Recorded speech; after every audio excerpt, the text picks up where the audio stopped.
Olá, povo de Deus, graça e paz, a paz do Senhor Jesus a todos os meus irmãos em Cristo, aonde esse vídeo chegar, que Deus os abençoe. Queridos, nós estamos aqui no nosso momento com a palavra e a reflexão de hoje está baseada no livro de Gênesis, capítulo de número 4. Em Gênesis, capítulo 4, nós temos os dois primeiros cultos feitos ou realizados dentro da Bíblia. Nós temos o culto de Caim e o culto de Abel. A Bíblia diz que Caim era homem de caça e Abel, homem do campo. Os dois trouxeram de suas profissões uma oferta a Deus. Caim trouxe os frutos da terra. Abel trouxe um animal. A Bíblia vai dizer que Caim e Abel, cada um constrói o seu altar, cada um separa o local da oferta e cada um oferece a Deus a sua oferta. Mas o que a Bíblia diz é que da oferta de Caim, Deus não se agradou e se agradou da oferta de Abel. É preciso notar que Deus, ele não faz acepção de pessoas. O problema não estava na oferta. O problema estava no propósito. Deus aceitou o culto de Abel, mas rejeitou o culto de Caim. E por que Deus aceitou o culto de Abel e não aceitou o culto de Caim, sendo que ambos estavam oferecendo uma oferta e ambos estavam entregando o culto a Deus? Deus, ele faz essa distinção? Não, gente.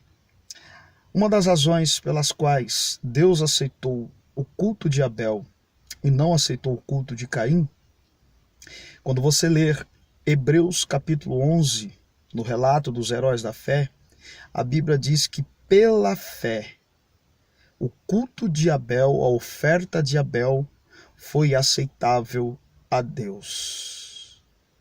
Deus aceitou a oferta de Abel por causa da sua fé. Mas só foi por isso, ou só por isso que Deus aceitou? Bom, se fosse só por causa da fé, o culto estava completo. Mas analisemos os dois altares, o altar de Abel e o altar de Caim. E vamos tentar entender por que Deus aceitou a oferta de Abel e não a de Caim. Só foi pela fé ou do fato de Abel exercer a fé? Gente, preste bem atenção. Nós estamos falando de uma era remota. Os seres humanos haviam feito ou sido criados por Deus há pouco tempo. Não havia instituição de culto, não havia local de culto, não havia legislação de leis cerimoniais para a realização de um culto. Não havia ritual litúrgico para que um culto fosse realizado. Mas o que chama a atenção é a estética da oferta de Caim e a estética da oferta de Abel. Acompanhe comigo a estética de Caim, da oferta de Caim, do altar de Caim. A Bíblia diz que Caim trouxe os frutos da terra, montou o seu altar e ofereceu a Deus. Eu imagino que o altar ou culto de Caim esteticamente estava perfeito. Frutas, flores, cores, embelezado. Agora tente imaginar a oferta, o altar e o culto de Abel. Ele trouxe um animal, ele degolou um animal, aquilo aspergiu sangue, aquilo salpicou tudo em volta de sangue. Esteticamente falando, o altar de Abel não seria uma estética perfeita para um culto aceitável a Deus. Mas o que chama a atenção é que é justamente o altar de Abel que Deus aceita do que a estética perfeita do altar de Caim. Moral da história: não adianta ter estética, não adianta ter holofotes, Não adianta ter pirotecnia religiosa no altar, que pode ser que Deus não se agrade desse culto, como não se agradou do culto de Caim, mas aceita a oferta de Abel, que não tem beleza, mas tem simplicidade, e isso agrada a Deus. Deus aceitou o culto de Abel, foi por causa da fé, mas também por causa da simplicidade da oferta. E o que chama atenção é quem ensinou Abel a sacrificar um cordeiro. Vamos imaginar? A Bíblia diz que quando Deus criou Adão e Eva, na viração do dia, Deus descia para se comunicar com o casal. Quando eles pecaram, Deus agora se retira ou retira-os do jardim, dá a sentença à serpente, a sentença para Eva e a sentença para Adão. Para a serpente, ela rastejaria pelo pó da terra durante toda a sua época de vida. Para a mulher, ele multiplicou as dores de parto. Para o homem, do suor do seu rosto, ele trabalharia para poder se alimentar.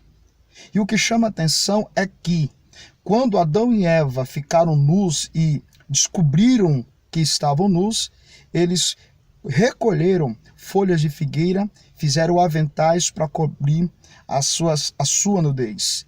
Deus, na viração do dia, quando os encontrou vestidos de folha de figueira.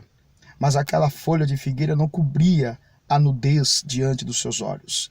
Deus, naquele momento, na viração do dia, desceu, sacrificou um animal, tirou a sua pele e fez aventais para Adão e Eva. Eu fico imaginando que, enquanto Deus estava sacrificando um animal para tirar a sua pele e fazer vestimenta, Adão estava observando Deus cultuar. Adão observou todos os detalhes daquele sacrifício. Eu fico imaginando que após a sua saída do jardim, ele se comunicava a Deus por intermédio daquilo que ele viu Deus fazer. E a partir daquele momento, acredito eu, que Adão copiou um modelo de culto que Deus havia ensinado para ele no jardim. E aí ele passa a fazer esse tipo de sacrifício de forma com que aquilo fosse um culto para Deus. Mas Abel é filho de Adão. E eu tenho certeza que durante toda a vida de Abel viu seu pai cultuar a Deus sacrificando um animal. E quando Abel decide oferecer um culto a Deus, ele faz da mesma forma, do mesmo jeito que Adão, seu pai, fez. E se Adão fez, Abel também fez. E esse modelo de culto, Adão copiou de Deus e repassou ao seu filho Abel. Caim poderia fazer a mesma coisa, mas não fez. Isso faz me lembrar que Deus aceitou o culto de Abel por causa de um sacrifício vivo que morreu, e assim Deus aceitou aquele culto.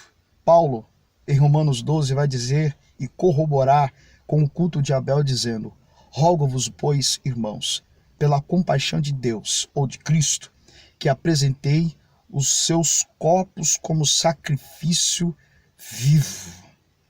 Foi o que Abel fez. Ele pegou um animal vivo e sacrificou no altar. Não tinha beleza como o altar de Caim, mas a essência daquele culto agradou a Deus. Afinal, culto é quando eu mortifico a minha carne, e me apresento vivo diante de Deus. Culto é sacrifício vivo. Culto, algo tem que morrer em mim para que Deus apareça. Foi por isso que Deus aceitou a oferta de Abel. Guarde essa palavra. Que Deus em Cristo vos abençoe.